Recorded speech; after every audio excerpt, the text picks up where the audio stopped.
In order to get the fundamentals of what the Eibusha wants us to do with the Chametz, there's a few pieces of Gemara we have to see from the beginning of Masechta Pesach. There are three things: something from the beginning, from Daf Beis, something from Daf Daled, and something from Daf Vav. And these three pieces are really the cornerstones of the puzzle of what the Eibush exactly wants us to do with our Chametz. So we begin with the top right-hand corner. The top right-hand corner, Kamash Malon. This is a Gemara in Daf Daled Omid Beis. The Gemara in Pesachim is speaking, if somebody can trust a woman or a child that a house was checked for Chametz. Who said they did a good job? You know, they're not usually kosher for witnesses. And a child is not considered a bardas. He's considered somewhat confused about reality. Right? Even when a child grows up, for him to testify when he's older, for things he saw when he was younger, the Gemara in Kesuvah says it only works for rabbinic testimony. But if something's required biblically, we won't trust him. Now the guy's a big rov and is an adult. Yeah, but he thinks he saw it when he was a kid, but at the time, children are often lacking the sharp perception of the reality of reality. Anyhow, so the Gemara says, but when it comes to B'dikas Chametz, if a kid says he cleaned, or if a woman says she cleaned, you could trust him. Why? Kamash Malon, Kivan the B'dikas Chametz midirabbanon, who since searching for Chametz is only rabbinic. Why is it rabbinic? The midaraisa, because biblically, bebitul ba'al masagi, it's enough to do bitul. We'll see what that means.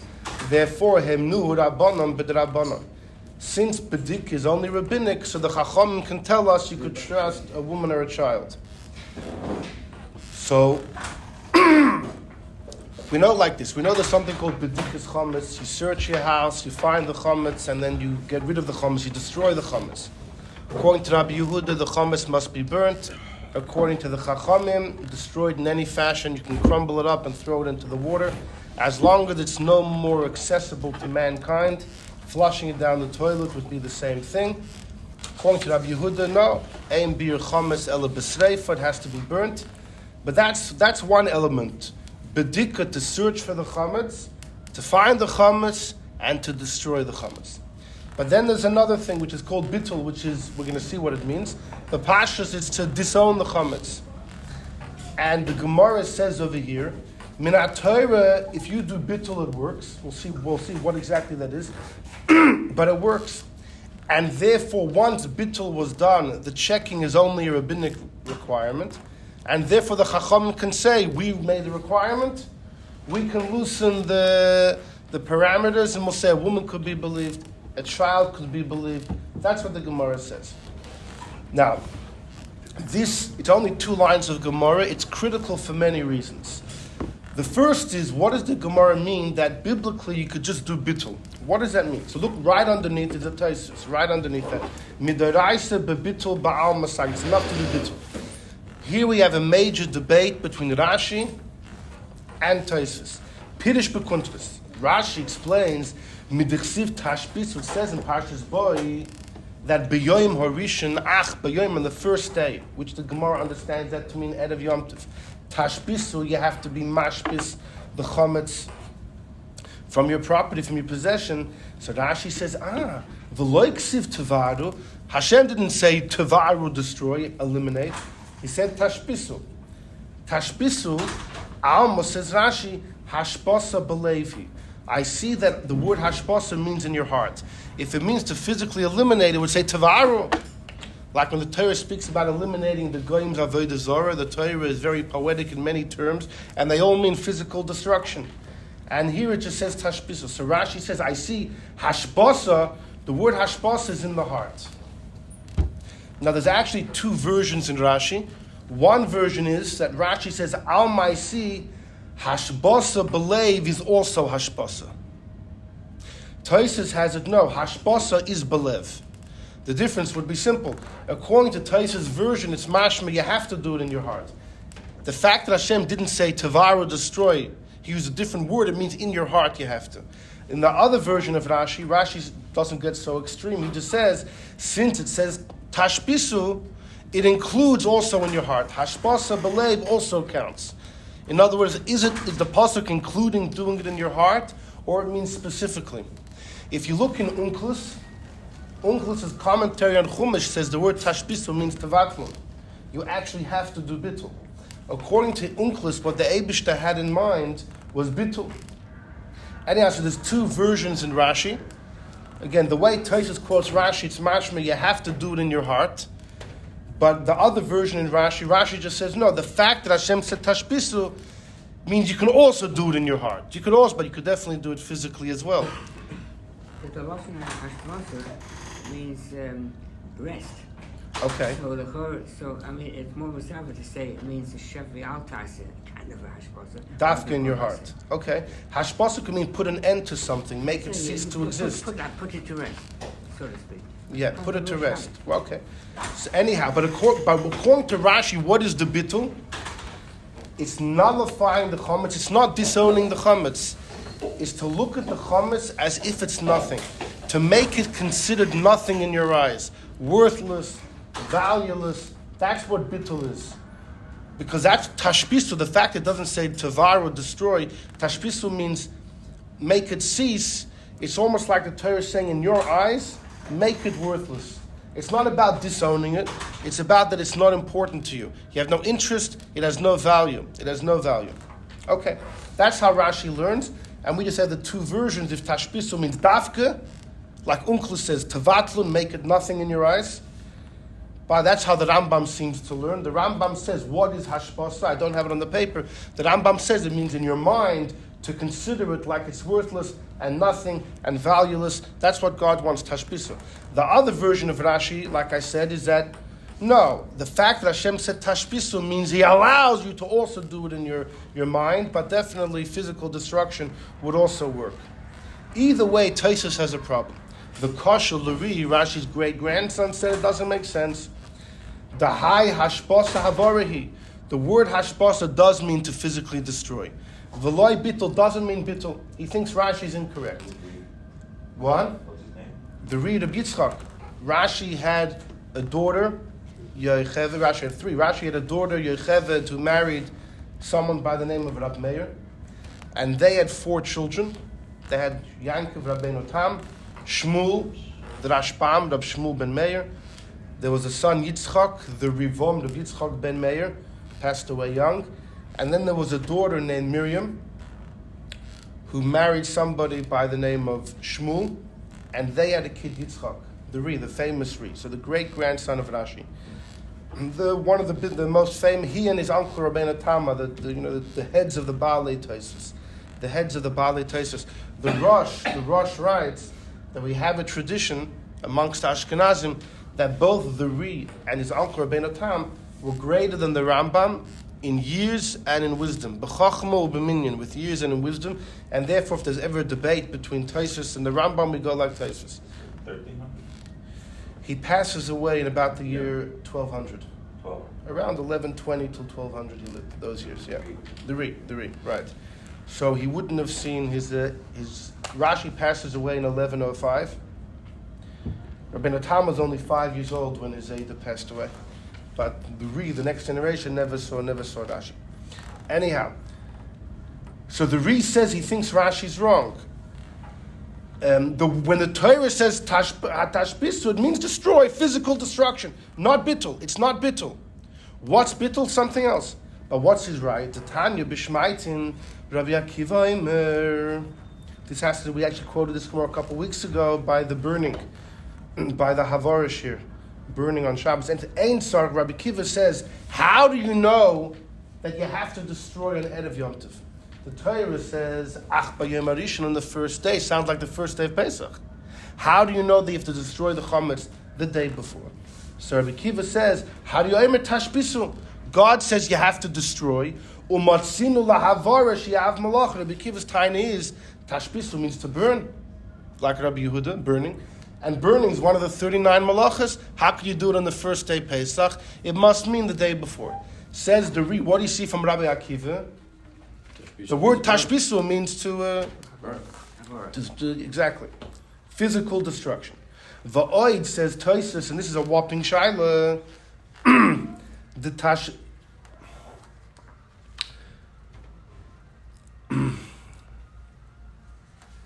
Va'oid the Tashbisu Armin Lokamon. We say later in the Masechta, it's on Daf Hey. May ach cholak. The Torah says ach, but on the first day you have to destroy. Shuhu mishei shoy solomayla. It doesn't mean the entire Erev Pesach. It means halfway, the second half of the day. The mitzvah begins Erev Pesach after midday. But the Achar Isura, after that time, loy mahani bitul doesn't help. What's he talking about? So Gemara will see in a minute that on Erev Pesach, when Chatzos comes, a few things happen. A, the mitzvah of Tashbisu sets in, you have to destroy the chametz. B, chametz becomes prohibited to have benefit. Chametz becomes prohibited to have benefit. Anything which is prohibited to have benefit from, halachically is not really yours. Isuri hana, something which is prohibited for benefit, really isn't yours. See, there's a funny conundrum over here. How could the Eibush to say on Pesach, chametz is prohibited for benefit, and I'm going to pin you for owning it? The two things can't coexist. If it's prohibited for benefit, you can't own it. You can't own it. So we're going to see the Gemara deals with that, and the Gemara says, Taki, you don't really own it. But the Eibush throws it back at you just to pin you on it. Just to pin you on it. Yeah, we're going to see in a second, right. But you don't really have any rights, any monetary rights, any merits over it, because it's not really yours.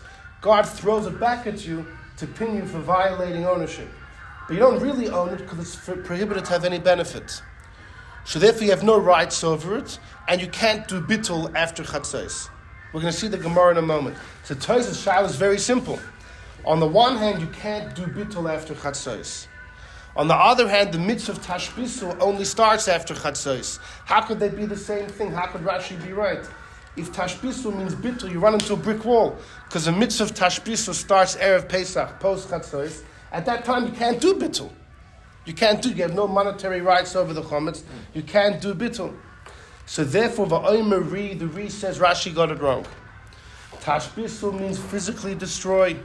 And that taka starts Erev Pesach after chatzos to physically destroy. So what does the Gemara mean here that bitul works biblically? It's a different route.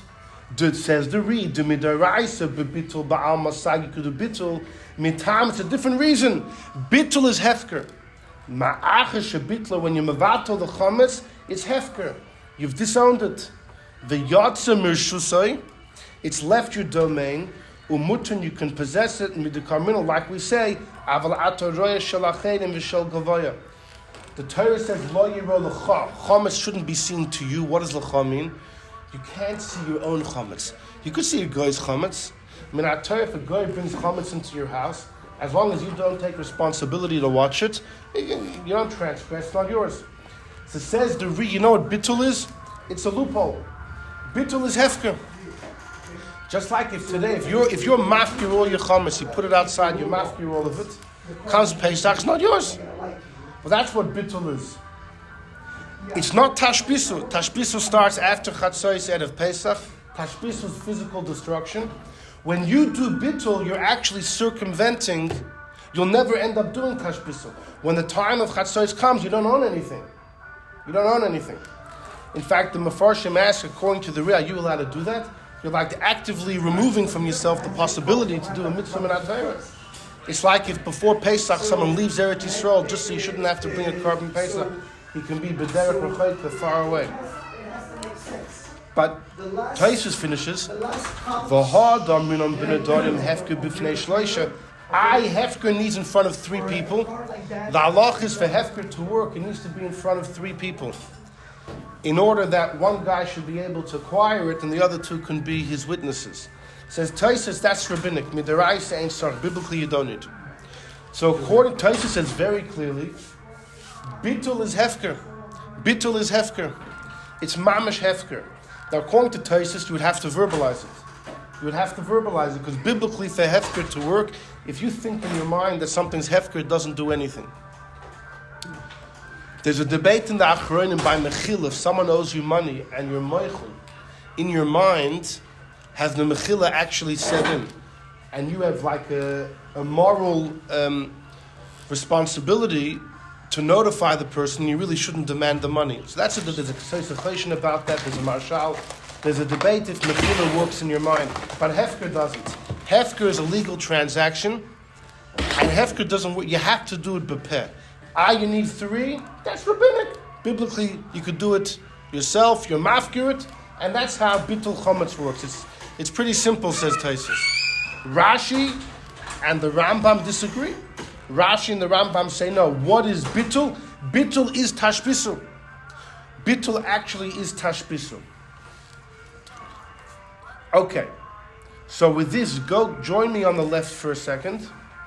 On the left side of the page, the 3rd paragraph, Amar Rav Yehuda. Amar Rav Yehuda. The left-hand side of the page, the 3rd paragraph, Amar Rav Yehuda. This is a Gemara Pesach Davav.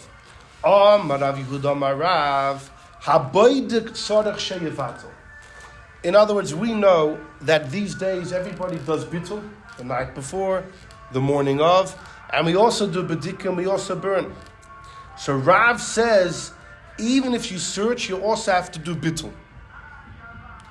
Now, what about the other way? If you do Bitul, why do you have to search? That we'll get to soon. But right now we're seeing this way.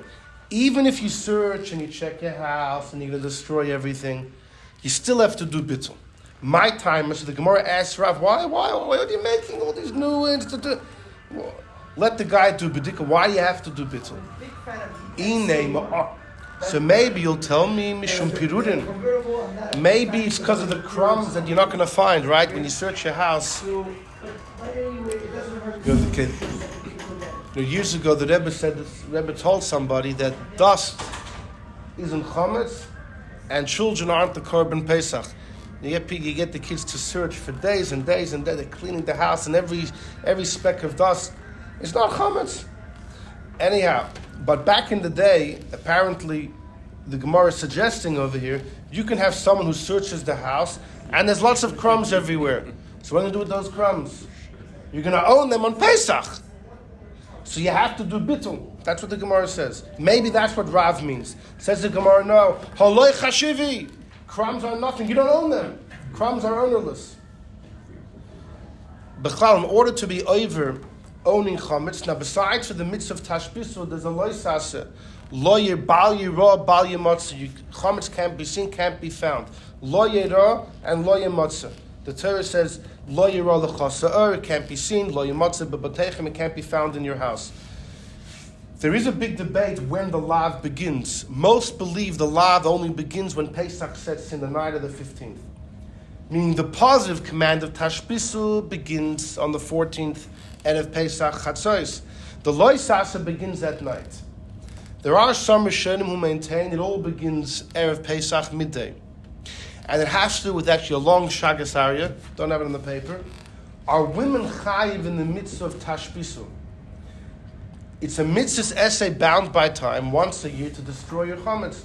Are women chayiv in Tashbisu? So if Tashbisu is very much linked to the loy sase of not owning chametz, it's like two sides of the coin. There's a loy sase not to own, and there's an asay, a positive command to destroy. And then you could say whoever's chayiv in the loy sase is chayiv in asay, just like by Shabbos. Shomer v'zocher b'diborechot. Hashem said keep Shabbos. Hashem said remember Shabbos. He said it in the same breath.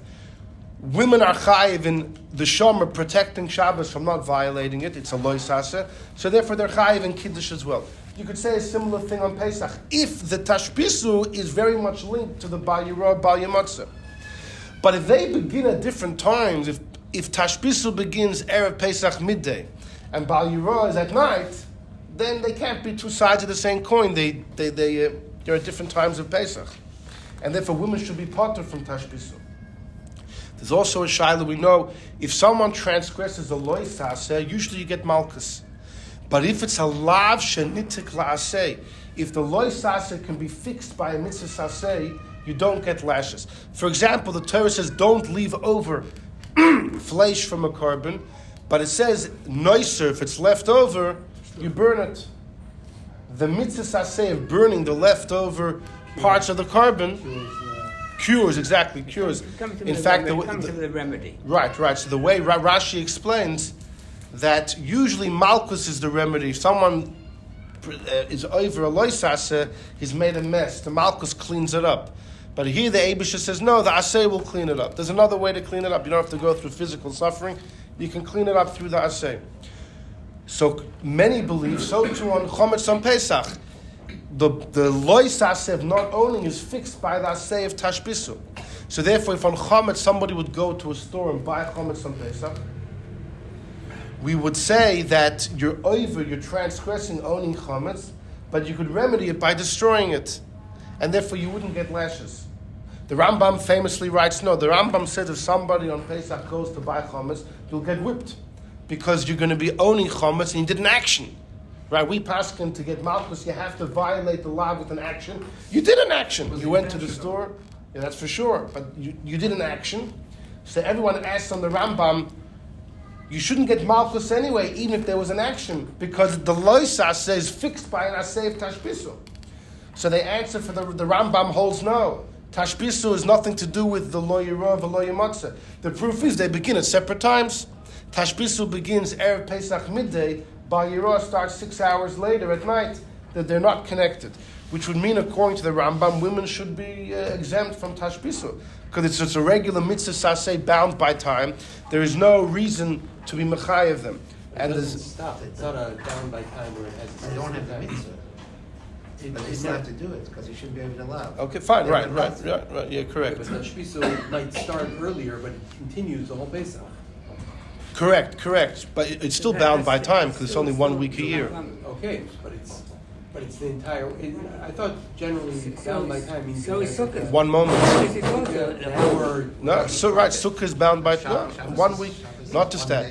Even if something, Rabbi Yosef Engel has a whole shaila, why are women potter from having children? Women don't have a mitzvah. Philosophically, the Meshech Chochmah says it's so painful, the Eibusha would never give them a mitzvah which is related to so much pain. But we learn it out from a pasuk. Hashem told Adam, Pru fill the world and conquer it. Those that go out to war and conquer have a mitzvah to have children. So we learn out from a pasuk. Rabbi Yosef Engel asks, who needs a pasuk? Having children is bound by time. Because on Yom Kippur, there are 5 things you can't do on Yom Kippur. And one of them is intimacy. And according to many Rishonim, it's biblical. So 1 night a year you can't reproduce. So that should make it bound by time. You shouldn't need a pasuk. Now, you should see from the answer, you see from his question that even if it's 1 night a year, it's enough to be considered bound by time. His answer, Yosef Engel's answer is that the mitzvah of having children is not the act of procreation. It's when the children are born. And once the children are born, you fulfill the mitzvah 365 days a year. The act of producing is bound by time, perhaps, but the mitzvah wasn't the act of producing. The mitzvah was a result. And once someone has children, he lives with that result every moment of the year. That was the answer of his question. But you see in the question that even 1 night a year is enough to be bound by time. Anyhow. You could also say there's man Nida also.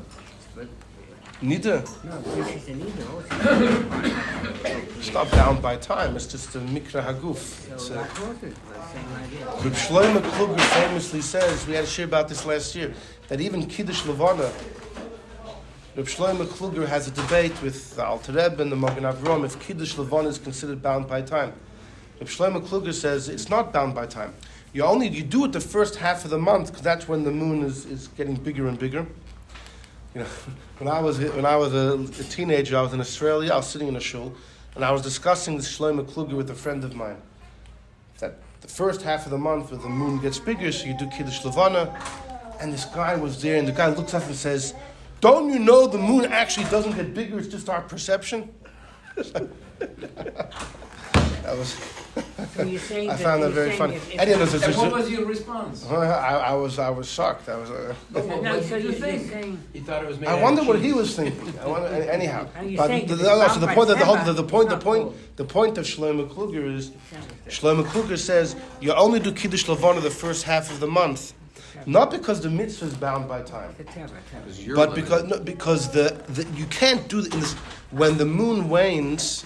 You can't mekadosh it. So it's not because the mitzvah is bound by time. The act of sanctification is bound by time. You could sit in a sukkah any day of the year. The mitzvah is bound by time.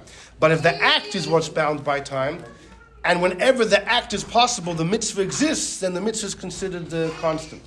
The Alter Rebbe disagrees. Anyhow, The Alter Rebbe disagrees. The Alter Rebbe says women are potter from Kiddush Levana. Because the Magen Avraham says, yeah. Then there's Kabbalistically those that say they shouldn't do it, because they caused... Yeah. Before you were created. Exactly. I can't hear. Women, we learned the Shalah that women are blamed for the minimization of the moon, even though it happened before they were around. Comes in the phone. Anyhow, so back to our discussion. We're on the left-hand side of the page in the third paragraph. That Rav says it's not enough to do search and destroy, you also have to do bitul. And the Gemara wants to know why. So the Gemara says maybe it's the crumbs that you didn't find. Or you can't pick up every crumb, so you're going to violate owning it. So the Gemara says can't be. They're not choshev at all, which means you don't own them.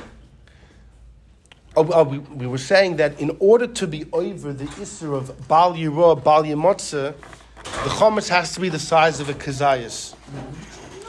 If it's less than the kazayas, you don't get the prohibition. The question is, by every prohibition, you have the amount, and then there's something called chatzi shir, less than the amount.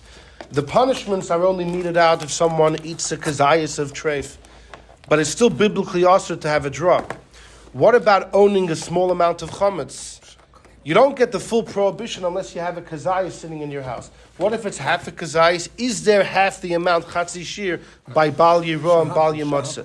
So it's a big discussion. Most hold no. The Chacham Tzvi, the great Chacham Tzvi, in a tshuva deals with this question. And the Chacham Tzvi tainas that chatzi shir is only a problem by food items, because the Gemara in Yuma learned it from a pasuk of kol chaylev. Don't eat any fat.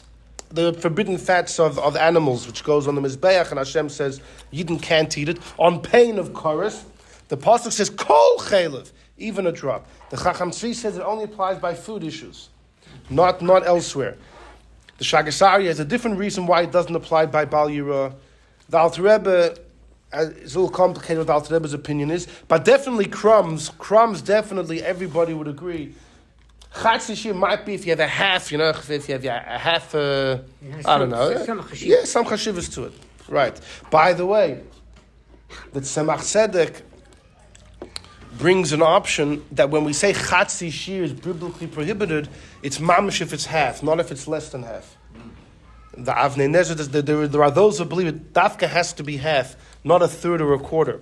The reason, this is off topic, but the explanation would be, many hold, why did the Eibishter aser even half a kazayas of treif? If you only get malchus on the full kazayas, why did God prohibit less than that? Because if you're going to have half a kazayas, you may have the whole thing. It's a shiog, it's a safeguard. Now, we can only be concerned that you'll re-offend what you've already done. So if you ate a half, maybe you'll go and read another half. But if you only had a third or a quarter, even if you'll re-offend, you won't have the full amount. What's the concern? If you have a third, now you'll have 2/3. You can't suspect someone for doing a bigger aver than they've already done. So there's an option to say it's dafka by all prohibitions, it's only half the amount. Anyway, but that's definitely not, the accepted fact is even a drop. On Yom Kippur, even a drop. But as far as owning chametz on Pesach, crumbs are so insignificant, nobody would say that there's a Bal Yirah, Bal Yemotze on a crumb. So the Gemara is back up we're up the creek without a paddle. Why did Rav say you need to do bitul after you searched your house? So Amar Rava says, you know what the pshat of this pashut? You searched your house, yeah? How often though you search your house and somehow on Pesach, there's like a challah sitting on the dining room table, under the couch, right? Somehow as many times as you search the couch, there's still stuff under the couch. So Rava says, Gzeid Hashem Yimtzi, you might find the gluska yafa. You might find a nice Danish, a nice Reisman Danish. That those things, it's probably been sitting on the couch for the last 10 years and it's still fresh. And you're interested in it. So Rava says that's very simple. If you just do bedikah, what if you miss something? You got to cover your bases. You do bitul. This way, if you find something, you won't be over. Now, this statement is very problematic. Why did Rava say if you find something? Why didn't Rava say maybe you missed something while you searched? What if you don't find it on Pesach? Doesn't mean it's not there, you know? Because you come to eat it. No, that's not, no. We're talking about Bitul over here. Where Rava should have just said, yeah, you searched your house, what if you missed something? So the answer is, that's not a problem. If you search your house to the best of your ability and you miss something, you're fine. You're good to go. You're an onus. Anything you missed, the Alter Rebbe explains, you're mamish, you're good to go. God has no tightness to you, and therefore the Chachamim had no reason to enact any takana. If you searched your house and taka under the floorboard somewhere there was a little Danish, and you're not going to find it on Pesach, not a problem.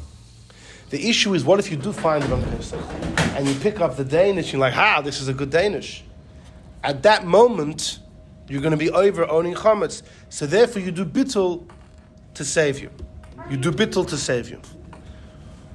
All the Ramban asks, and his student Rabbeinu David asks, so then why does the bitul help? If you're Mevatel it before Pesach, and then you find it on Pesach and you want it, aren't you reneging? Aren't you retracting on your bitul? So there's a major debate in the Rishonim if someone's able to renege on their bitul, or once you're Mevatel it, it's bottled forever.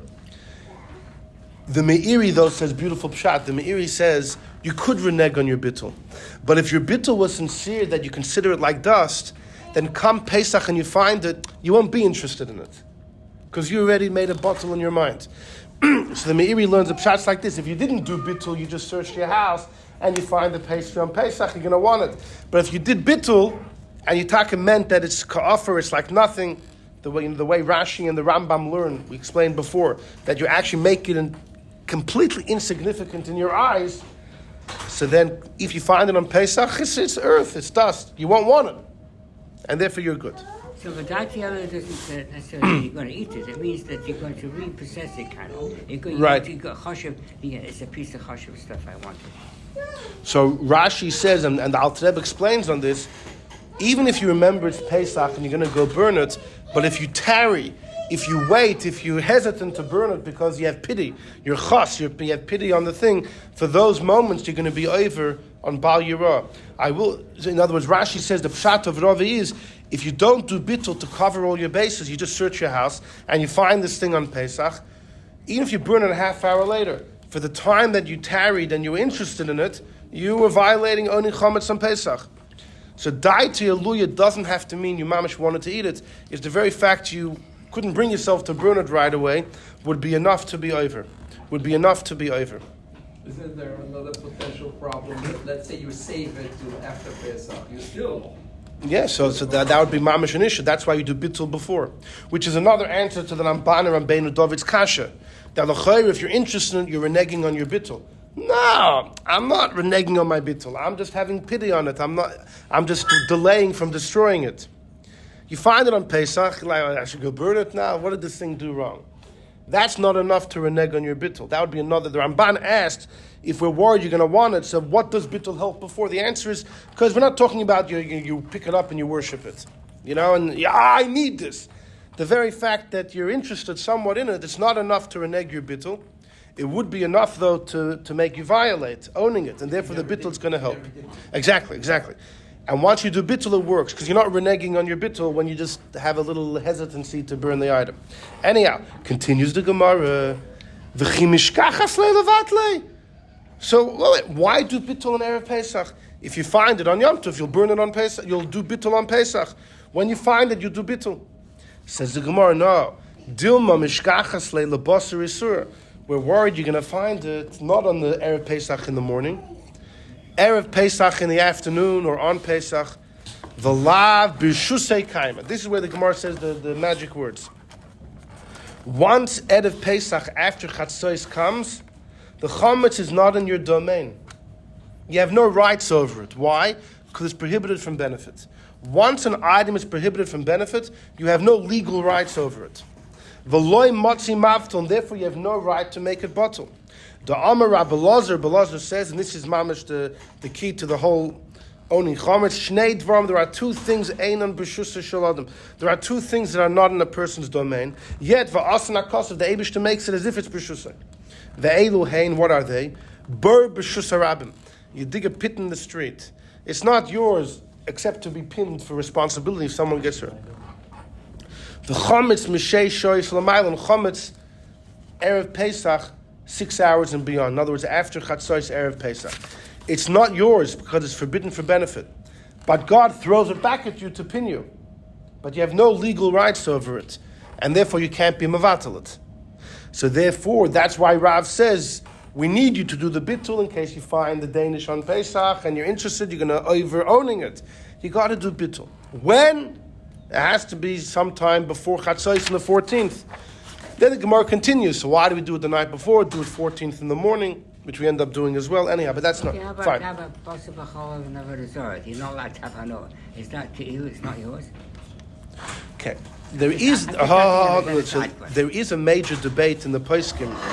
Something which is forbidden for benefit, is it really yours or not?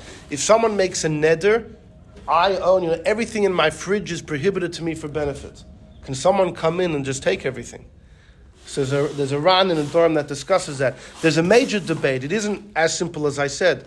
The Ramah quotes a Rashba. If you on Sukkot, if you have an esrog, right, which is from Orla, within the first 3 years, so it's prohibited for benefit. Could you be yotzeh the mitzvah of lulav and esrog? Usually, when it comes to a mitzvah, you can have an item prohibited for benefit, because the mitzvah is not considered benefit. Mitzvahs lav leihonus nitnu. The Eibusha gave mitzvahs as a responsibility, not a geschmack. And therefore, usually you could do a mitzvah with an item which is prohibited for benefit.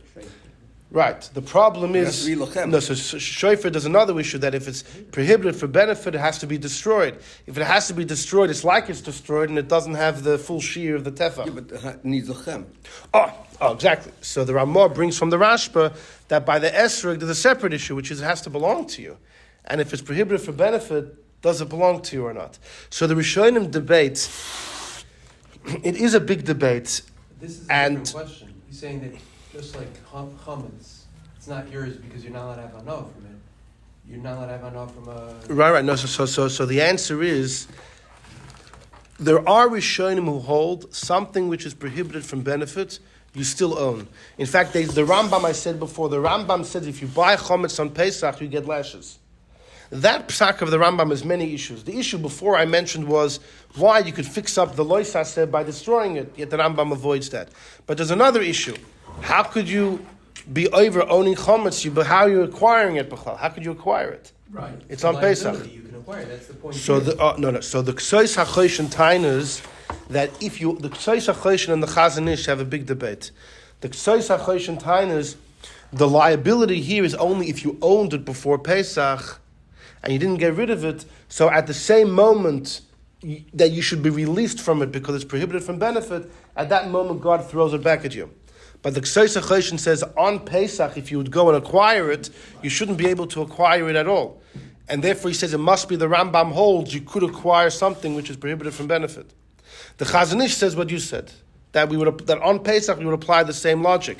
It's not really yours, you can't acquire it, but God pins you for it. That's what he said. But the K'sois HaChosh says no, it's not going to work on Pesach. So, my opinion? so the word's like this. According to the Rambam, whoever holds that something which is prohibited for benefit is still yours, what the Gemara meant is like this. You have to read the Gemara differently. Chametz, when it becomes prohibited from benefit, it's still yours, but it's not b'rshuscha. What does that mean? When it comes to ownership, there's two things. There's whose is it, and who has the rights over it. If a ganav, Rabbi Yochanan said a famous din, if a ganav steals something from me, neither of us can be makdish it, can make it holy. The ganav can't because it's not his. I can't because it's mine, but it's not b'shusi. It's not in my domain because he's not holding it on my behalf. He's not a shomer holding it on my behalf. He stole it from me. So the K'sois HaChosh, they all explain that if you hold that throughout the year, the basar b'cholav would be yours, right? And anything which is prohibited for benefit, chametz also would still be yours. But what the Eibishter did was he put it b'shuscha. In other words, the Eibishter said, I'm not pinning you just because you happen to have ownership. I'm pinning you because it's considered in your domain. But it's only in your domain to pin you. It's not in your domain to have any monetary rights over it. Even though beneath the table it could always be considered shelcha. That's how you would have to explain according to that opinion. Which raises other issues. Why couldn't the Eibusha stamp in you for shelcha? Why did he have to throw it back into Yerushus? Anyhow, but let's get back to what we want to say. So what we have so far is like this. We know what's Bitul. Rashi and the Rambam believe it's completely nullifying it in your mind and your heart. The Taisus says it's Bitul Hefker. Whatever it is, the Gemara says Minat Torah it works. Now we saw in the Gemara we just saw now, this on the left side, the third piece, we just saw a few things, but the main thing we saw is the Chacham said everyone needs to do Bitul. You got to do Bitul.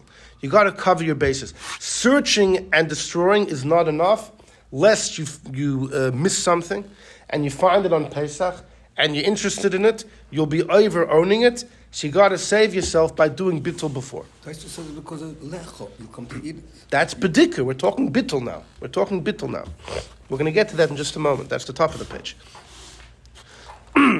Fine. So now, right, Taliban wants us to go to the top of the page. So join me in the top of the page. Now we get to the beginning of Masechta Pesachim. I did a dafka in this order because this way makes it clearer. I hope I'm not being completely unclear. Not yet. Not yet. No. So where the rough part is over. Now it's smooth sailing. The beginning of Masechta Pesachim starts with the Mishnah. The night of the 14th, Beit Kines HaChametz LaEr HaNer. You got to search the Chametz to the Er HaNer, which in Chassidus, Chametz refers to the Yetzer Hara, and the light of the candle is the light of Torah. A person can only purify themselves. People like to work on themselves, but you can't just work on yourself with an axe and a hammer. You need the light. You need the spiritual light, the light of Torah. LaEr HaNer. Comes Rashi, this is the top of the page on the left-hand side. Says Rashi, well, is a Torah, exactly. Ner mitzvah v'Torah. Look at Rashi on the top of the page. Beitkin, he's going on the Mishnah. Why do you do Bedika? Says Rashi, a very innocent Rashi, Shalo yaver olov, so you shouldn't transgress, bal yirah, bal yimotza. Says Rashi, you know why you search your house? Because if you don't, you're gonna be over owning chametz. What's the problem with this Rashi? Many problems. There are many problems. But look in Taisus underneath. Taisus says his problem. When we're on the left-hand side of the page, second paragraph. The night of the 14th, you check chametz. Pirush HaKuntres, Rashi says, you know why you check, search and destroy? Because if you don't, shaloi lavrov, you shouldn't transgress, bal yirah, bal yimotza. The kosher l'ri, again, Rashi's great-grandson says it doesn't make sense. Kivon de tzorich bitul, everyone has to do bitul. K'da Amar b'Gemara, like the Gemara says in Daf Vav, and that's the quote we have right underneath. Rav says habodik tzorich sheyevatel. Rav says anyone that searches also has to do bitul. You got to do both. Umidai Raisa, and once you do bitul, this was the first thing we saw on the top right-hand side of the page. Bebitul ba'al masagi, as far as God's concerned, bitul suffices. Whether the mechanism of bitul is like Rashi and the Rambam that you nullified in your mind, or according to Taisus that it's hefker, but it definitely works. So the Ri says a simple question. Rav says you have to do bitul. Okay, so every Jew's doing bitul. We know bitul works biblically. So then you're good to go. So then, amai hitzrichu chacham b'dika kla. Why do we search? Just do bitul. Just do bitul. God says you can't own chametz. God said destroy the chametz. Do bitul. According to Rashi and the Rambam, this is actually what God wants. According to Tashbisu, it's hefker. So according to Tashbisu, you won't fulfill the mitzvah of Tashbisu. Okay, but you won't violate anything either because you own nothing. So the Ri's asking on his El Tazeda, how could Rashi say you're searching so you shouldn't violate owning chametz? Who's owning chametz? You did bitul. That's the famous kasha of the Ri. So the simple answer to this question, the Ran answers. The Ran says, you have two choices. The Ran, Rabbeinu Nissim says, in the world of Rashi and the Ran's own world, you have two choices. As far as God's concerned, you could do two things. You could either do bitul, Or you could take it on the chest and say, I'm going to search out my house and destroy everything. You have a choice. Rashi in the Mishnah is talking about someone who didn't do Bitul. Which Mishnah says you have to do Bitul? It was Rav. Rav's an Amoira, comes after the Mishnah.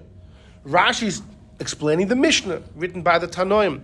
The Mishnah doesn't mention anything, and that the first Mishnah in Pesachim doesn't mention that the guy was Mevatel. So therefore Rashi says, if this guy didn't do Bitul, he's going to own Chametz. So he has to search and destroy, not to violate. That's difficult because ultimately the Gemara is explaining that. It's a rule of Rav. On the left, the paragraph where Rav says you have to do Bitul, Rav wasn't linking it to a Mishnah. It was a rule of Rav. It was a new din. Rav Tana Polik. No, Rav made a din. Rav made a new din, a new takana, exactly, takanas Rav. So that would be a simple answer for Rashi, but the truth is it's not geshmak, because the fact is it's almost like according to Rashi, then once you do Bitul, you should no longer have to search. If this is the pshat in Rashi, then it doesn't make things better, it makes things worse. Because then you ask Rashi, so then the whole Mishnah now shouldn't apply. If it's only for the guy that didn't want to do Bitul, so then when you do Bitul, then you shouldn't have to search. Just like you can have a goy's chametz in your house, right? We sell the chametz of goy's chametz. Be mafkir your own chametz. There are those, by the way, some poskim hold that if you're mafkir your chametz, you are biblically violating. Toisus based his din on the fact that the Gemara says you're allowed to see other people's chametz. The Gemara says, "Shalcha lo yiro lecha." It's a Gemara Pesachim Daf Hey. You shouldn't see your own. You could see somebody else's or hektish. Toisus says same thing for Hefker, as long as it's not yours. Others say no. Hefker you would violate. It's only if it belongs to somebody else. If it's nobody's, you would violate it. And in fact, that's why many say that's why Rashi and the Rambam don't agree with the Ri, because they disagree on that point. They say Bitul can't be Hefker. Hefker wouldn't work. That's just an interesting point, that it was the Ri created that Hefker actually works. And he quotes from a Gemara that doesn't say Hefker. But the reason for B'dika Shema Yochel, Okay, yeah. Exactly. Even if you sell the chametz. You're not going to steal. You're not going to steal? No. You're not going to steal from a guy. It's awesome in Atayra. No, that's the word. Anyhow, so back to the left-hand side, second paragraph, the Tosfos there. So the Ri has a big problem with his El Tezeda. If anyways you're doing Bitul, so no one owns the chametz, and that works, so then why did Chacham say you have to search? Venira l'Ri, so the Ri said, he has his own pshat. He said it's pashut. Afagav, although the sagi bebitul ba'alma, it's enough to do Bitul so you don't own it, but you're going to eat it. Hichmiru Chacham to be boidik the chametz and destroy it, shelo yovel lach, you shouldn't come to eat it. Famous answer of the Ri. The Ri says, you know why you're destroying the chametz and getting rid of it? So you shouldn't come to eat it. You shouldn't come to eat it. Be tempted. Now you're wondering, so what? No, so I'm The saying Alter the Rebbe same thing combined if you both. sell it. You But, might eat it. No, so according to the Ri, it makes a lot of sense. No, because the Ri holds what's Bitul? Hefker. So who owns it? Nobody. So you'll eat it. According to the Ri, if I get it, works very well according to him. What's Bitul? Not that you sell it to a guy. You make it Hefker, it's nobody's. So, Minat Torah, that's good, but the Chum said, so you'll eat it, It's Hefker. What's going to stop you from eating it? It's just a chametz, regardless whose it is, even if it's hefker. So if he's Say going to be no- over... Accidentally. I'm saying if he's going to be over chametz... Oh, the but worst stealing you from care a about being guy? over is stealing from a guy. Okay. So it's the same chashash, no? One is interpersonal, one is between you and God. What's his Gusti Yafa? A nice piece of... He's asking, Bechlal, selling, according to the Ri, just like Chacham said Hefker doesn't work, because you might eat it, why does selling to a guy work? You might come to eat it. We're not worried, you'll also steal, it's not yours. You close it off. Yeah, you have to You close close it it off. off, you have to tape it off. You don't have to. Yeah, but Mechitza, maybe 10 Rabbi- tfachim, you make a You mechitza. shouldn't come to. No, but the idea is you're not supposed to have it there. That's why you No, put but what it. about the Hefker? You'll tape off the Hefker. Before is that they don't know Tape the off the... Avera is Right. different. Yeah. You're messing with somebody else's. I mean, Right. the You reason- know that you sold it to the guy. You know it's not yours. Chachamim said to Mechir to save because it was a financial loss to bakeries and stuff like that. For what? To keep to throw the chametz away. So therefore they allowed this. Yeah. And then it became everyone does it, I'm right? saying okay, but that was the katakana, because they couldn't afford to. Sure, it was a... to all the Yeah, loaves of exactly. bread. Yes, Yeah. yes. But I'm just saying, but you have a chashash of Shem Yochel, so When are we worried that someone's going to steal? It's biblically prohibited to steal from a goy. yeah, but I'm saying that it's even worse to eat the chametz. It is worse because it carries chorus. It's not about that. It's about Nonetheless, what gets you know, I'll tell If it the doesn't answer. care No, about the others, answer. I believe the answer is like this. Taisus himself says, we never say if you have basa b'cholav in your house, why don't Chacham say get rid of it? You might eat it. There's no such thing, because you never do. Chametz, the issue of chametz is you eat it a whole year, Right. so you might forget. Right. But you don't steal from a goy a whole year. You never eat someone else's food a whole year. Right. I would say maybe that's the answer. It is. Anyhow, Stay away from in other it. It's out of words, your mind. yeah, in other words, the eating chametz you do, but the eating somebody else's food you don't do. Anyhow, so that's what the Re says. So where are we going with all this? So far we have a bit of a puzzle. According to Tosfos, the Re, Bitul is Hefker, and the reason why you have to search is you shouldn't come to eat it. Rashi disagrees on both points. Bitul is a state of mind in your heart. And Rashi also says the reason you have to search is so you shouldn't come to violate owning it. Which on that, Tosfos says, Bavmaisis. How could Rashi say you have to search so you won't own it? You're doing Bitul. You're doing Bitul's good enough. Faket, Rashi believes in Bitul more than Tosfos. According to Rashi, Bitul is Tashbisu. That's what God wanted in the first place. So how could Rashi then say, you better check, because or else you'll be over-owning it? I mean, what's Rashi saying? Major issue with Rashi. So, if you... Now we're getting to the Geshmak. Okay, so there's a... I didn't put this on the page. There's a Ran. There's another statement of the Ran has a big essay in the beginning of Pesachim where he writes lots of fundamentals. The Ran says like this. You know what Pshat and Rashi is? Rashi says Pshat like this. Bitul is all about what's going on in your mind. Right? What if you don't mean it? You have $10,000 worth of mashk in the case. Yeah, it's all bottle. It's all ka'afar. Please, you're going to drink it after Pesach. What is that? Yeah. What type of bittul? The Ran says some people might mean it, many people might not mean it, and therefore the Chachamim were very hesitant to allow bittul to go around. So the Ran says that's the pshat in the Rashi on the top left side of the page. When Rashi says you got to search, you shouldn't be over. You're doing bittul? Yeah, you're doing bittul. But what about those people that don't mean it? Or what about those items that one of us may not mean? And you're going to be over that. So therefore you have to chuck it out. Okay, selling to a guy is another option. But if you don't do that, you really have to remove it from your possession. Bitul is not stable enough to rely upon, because what if someone doesn't mean it? Well, you forget. That's what the Ran says in Rashi. So it's a very simple answer. So why did the Re disagree on Rashi? What was the Re's problem? The Re who said on Rashi, I don't get it. If you're doing Bitul, you're good to go completely. Why would Chachamim say get rid of it? He said you might come to eat it. The Ran gives a beautiful answer for Rashi. That Bitul may be insincere. Why didn't Tosfos believe that's an option? Under a sincere case, that's what the Re's talking about. Okay, but maybe the Chacham, he said, why do... Yeah, that's all biblical, but the Chachamim definitely can be worried for those that are not sincere. It happens all the time. Chacham are worried people are going to accidentally carry a shofar on Shabbos and nobody blows shofar. So comes Rabbi Kiva Eiger, and Rabbi Kiva Eiger said it's very simple. Rabbi Kiva Eiger says, Rashi and Tosfos are l'shitasa. From what we just learned, the two debates between Rashi and Tosfos fit like a glove. Rashi holds what is Bitul? It is Tashbisu. And Rashi said, since Hashem didn't say destroy, he said Tashbisu, it means do it in your heart. So the whole idea of Bitul is in your mind. To look at the chametz like it's nothing, like it's dust, like it's earth.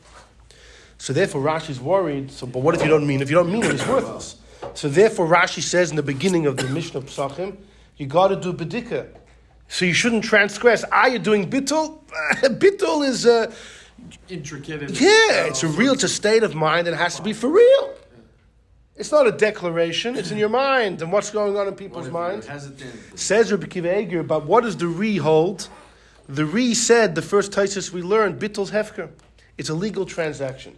If I'm mafkir something, and in my mind I didn't mean it, Joke's on me. Dvarim shebelev einam dvarim. Things in your mind.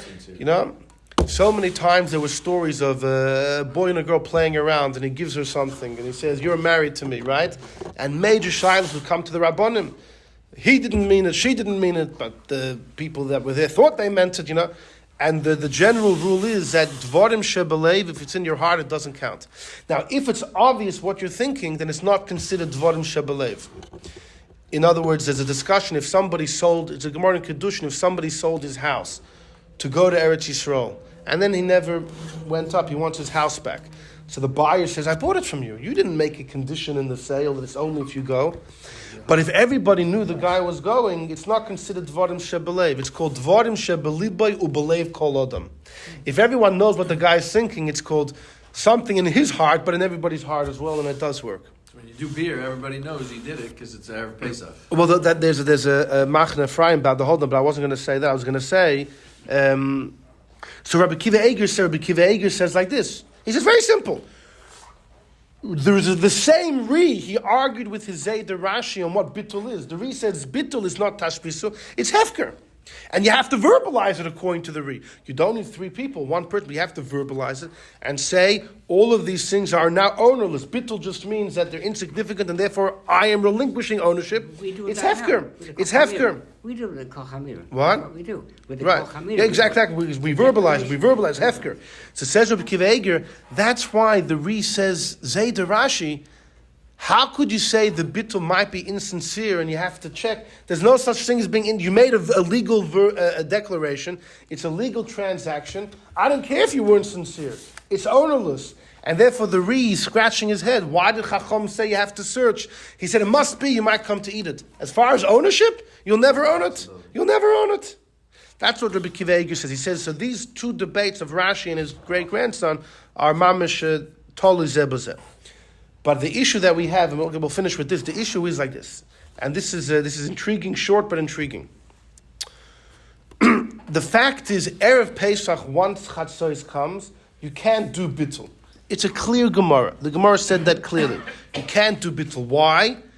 Because since it's prohibited from benefit, you don't have any rights over it. According to many, you shouldn't own it at all because it's prohibited from benefit.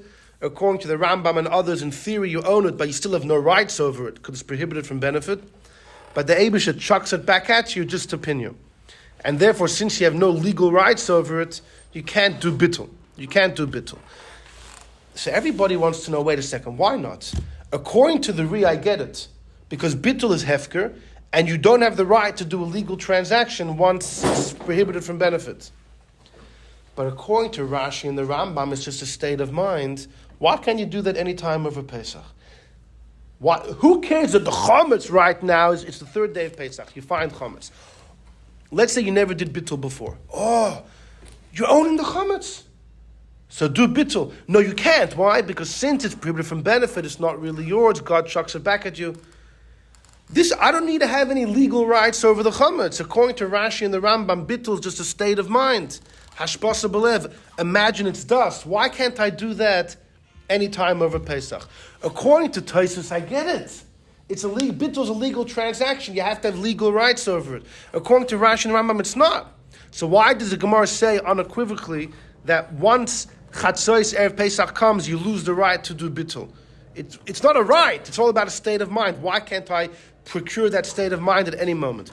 So this is the Shaila of Rebbe Chanan Vassman. Look on the left-hand side, on the bottom, the left hand, V'hinei la'achar zman isurei. After it becomes Asur in Erev Pesach midday, loy mahani Bitul, you can't do Bitul, it's clear in the Gemara, because lav b'shusei, it's not in your domain.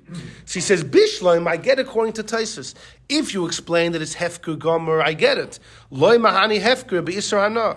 Something which is prohibited from benefit, you can't be mafker. Everyone agrees to that.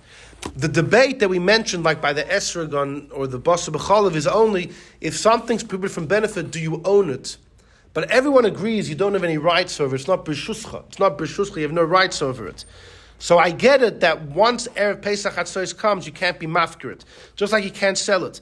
But according to the Ran and whoever holds it's all about in the heart, ma bekach de'ein yochel l'mocher. Who cares you can't sell it? Mikol makom ika gilu daita denolichale. You're expressing your intent that you don't want it. What he's referring to there is the Ran. I'll tell you quick what the Ran says. Because the Alter Rebbe goes with the Ran in Shulchan Aruch. The Ran is a crossbreed, so to speak, between Rashi and Tosfos.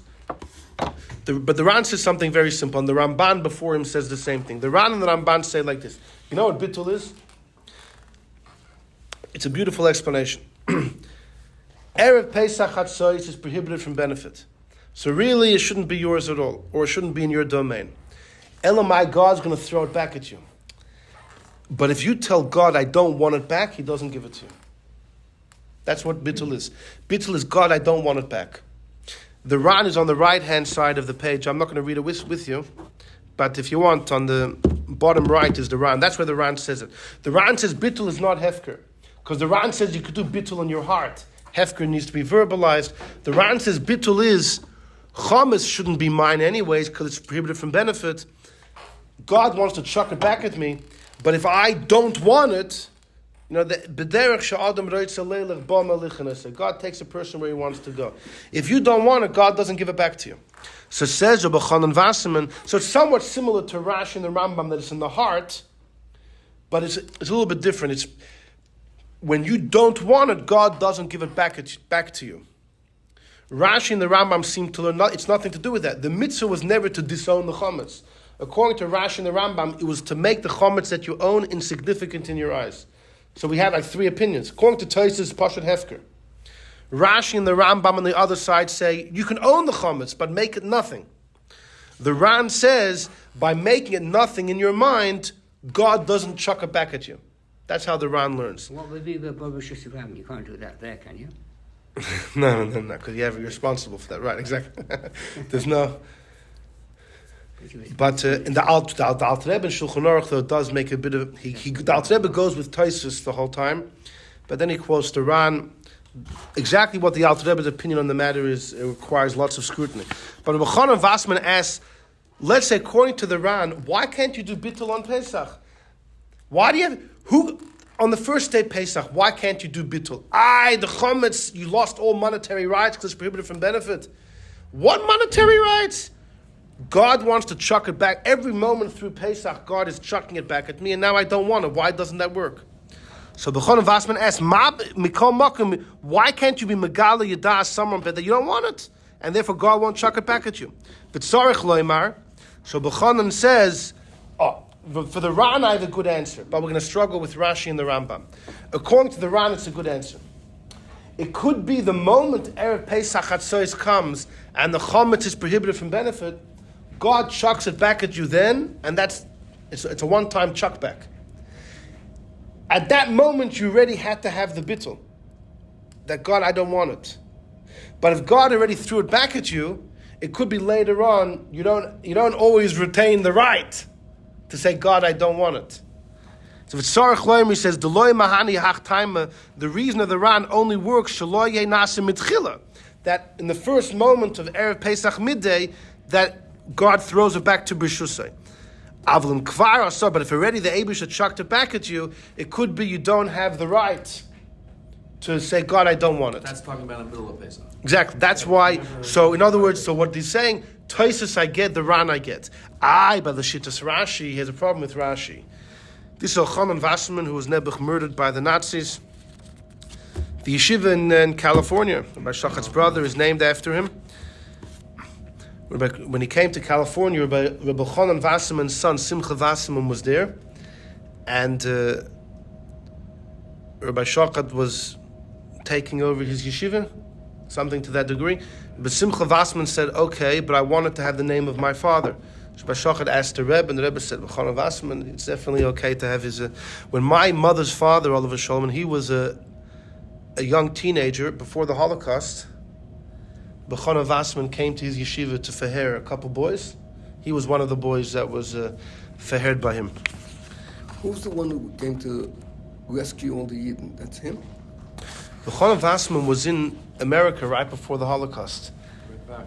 And he went back, and he knew it was a sakana, but he said, if my people, my Talmidim, we had a whole shir by the Tzfardim right? If you're allowed to run away, if a whole city's being killed because they're Yidden, if you have the right to run away, right? But see, V'chana Wasserman, he felt you have to be, and he was a big inspiration, an incredible person. So, but he asked, according to Rashi, and we're going to finish with this. We'll finish with the question and the answer. According to Rashi, that bitul is hashbasa, but Rashi and the Rambam hold it's not about disowning it. It's all about making it like nothing in your mind. So why can't you do that on Pesach? Mahani. Why can't you do it after it's also like Taisa says? So he says, F Shalom, it could be like this. The Davka B'Shah Shachomer Saydenu Choshev, he says like this. It could be Erev Pesach before Chatzos, the Chometz is Choshev, right? So you could make it into dust. You're doing something. But on Pesach, it's anyways prohibited, so it's anyways nothing. You can't be Mevatel nothing. If something's already bottled, your Bitul does nothing. That's the answer. He said it could be that through your machshava, you can accomplish something. You remove it from its chashivas, you make it like dust. But once it's already asur, once Erev Pesach Chatzos came, it's already like dust. Because really, no one can have any benefit. It's worth it. If it's ready to dust, then what's wrong? If you're saying no, because God throws it back at you. God throws it back at you. So he says, then your Bitul doesn't do anything. You're making it like dust. It's showing dust.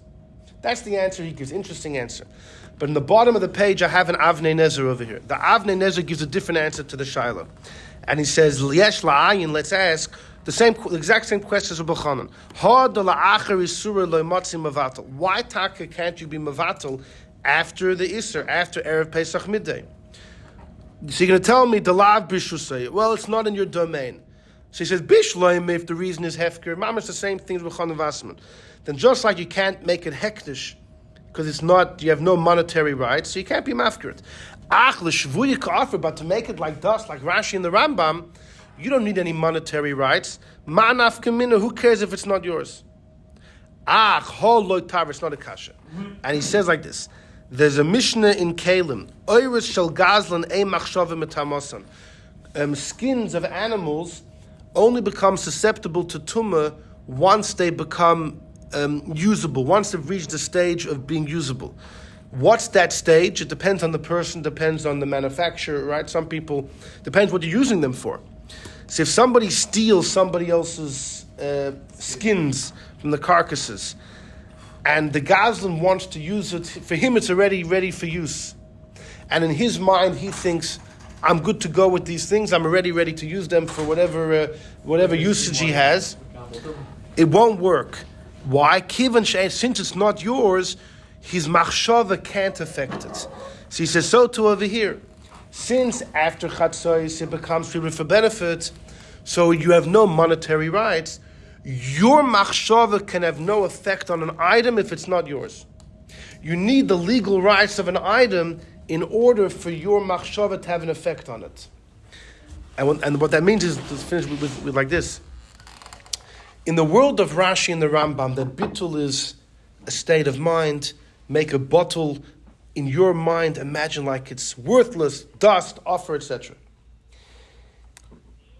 Is this a din in your perception of the item, or you're actually affecting the item itself? Is it just that the Eibishter wants you to look at it like it's dust, or in your world it's actually becoming dust? The Torah says, why should you do Tashbisu? Because whoever eats Chametz gets Koros. Hashem clearly says it's because He doesn't want you to eat it. So is the Eibishter satisfied if you look at it like dust? That's just your perception of it. Or the Eibishter wants that in your world it's mamash dust. You know what the difference is? Some Rishonim hold that when you're Mevatel Chametz, if you eat it on Pesach, there's no Koros. It's dust. Yeah, there are some Rishonim who hold that. Wild. That once you're Mevatel Chametz, the item has become dust. For you, not for anybody else. In your world, it's mamish become dust. And most disagree. But this is a big discussion. Is this him? With Chaim Weissman? Who is Chaim Weissmandel? No. Michal. Chaim Michal. Who? Who's Chaim Michal Weissmandel? Weissman. Isn't it what you mentioned? No. Wasserman. It's a different one? Yeah, let's just go back to the shir. So let's just finish up. So this is the word.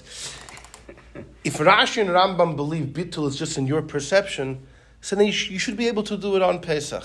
I have no monetary rights on the Chametz because prohibited from benefit. What does it have to do with monetary rights? It's about the way I look at it. But the Avnei Nezer is telling you that your machshava is actually supposed to affect the item. That in your world, it's mamash become dust. And that's the raya he brings from a Masechta Kelim, from the skins that were stolen from the hides, that in order for your machshava to affect an item, it has to be yours. If you have no monetary rights over the item, your machshava can't. You could look at it like dust, but even in your world, it hasn't become dust, and that's why the bittul doesn't work. That's the quote from the Mishnah and Kalim. Right. That's a fascinating analysis. It's only in the world of Rashi and the Rambam, but it's telling you that the inyan of bittul is not about it's not just that you should perceive it as dust, but in your world, it actually becomes dust. It actually becomes dust. And that's why you can only create such a severe mechanism when you have monetary rights, because you're affecting the item. Right. You're actually affecting the item. Fascinating. That's what the Avnei Nezer says. All right, let's finish here. Having these macaroons is a perfect example. Who is this? I don't know who's.